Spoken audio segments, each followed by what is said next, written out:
Extinction Rebellion Extinction protesters. Rebellion. Extinction Rebellion protesters had stuck themselves to the road. Protesters have chained and glued themselves to the doors where gas and oil industry leaders were meeting. Arrest that government that's just not taking any notice of climate change.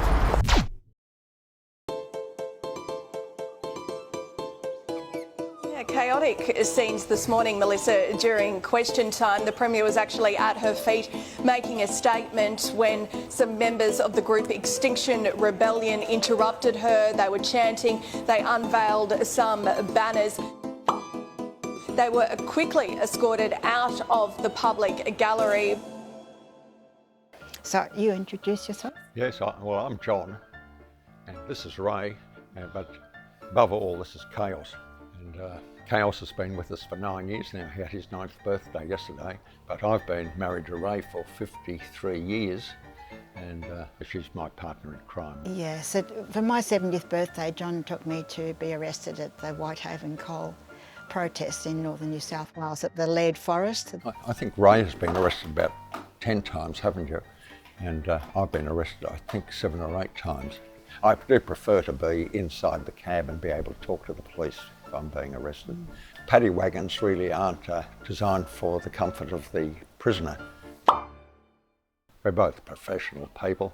I've worked in medicine and science, and Ray has worked at museums. We've been retired for quite a while now. This has given us time to become involved in activism. The Premier was actually at her feet making a statement when some members of the group Extinction Rebellion interrupted her. They were chanting. To not photograph.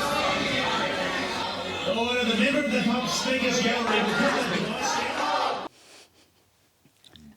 You can't help laughing, can you? I have one regret about it.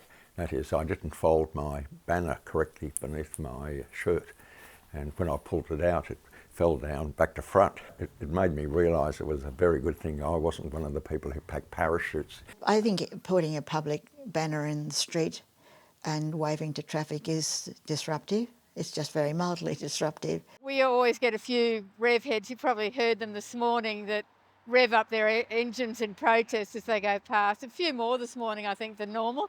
Yeah, no, it's, there we go, idiots. I think we're all deeply aware that we've stuffed up our generation. We've been greedy and selfish and thoughtless, and now you guys, the next generations, are paying the price. We're sort of like in the Titanic, we're moving ahead, we're on full steam ahead, with coal still being shoveled into the furnaces. And we're just talking about doing things, we're hardly doing anything.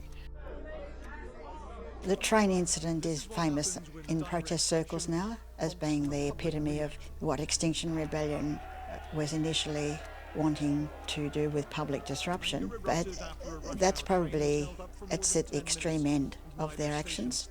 A cameraman who was streaming live pictures of the protest also became a target as passengers lost patience. They're doing it the wrong way. They're doing it for the right reasons, but they're doing it the wrong way. Some of the more radical actions that they take, if people understood the gravity of the situation, would not see their radicalism as being all that radical. There was a time I had a problem at an arrest. I had locked on to a farmer's gate that was an alternative entry to a part of where Adani was building his railway. And I had to call the farmer. He was furious when he arrived.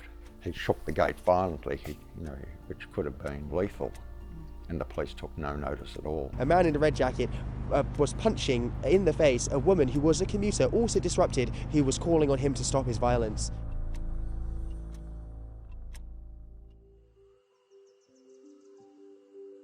There has been quite a stigma about your membership of Extinction Rebellion, but I think that's in the past now. I think people are realising it's a well-run and very protective but very peacefully oriented active group. One small thing that people can do to help with the fight is to join a group of like-minded people against climate change and get engaged. All is lost, the future is impossible, we must take the next step.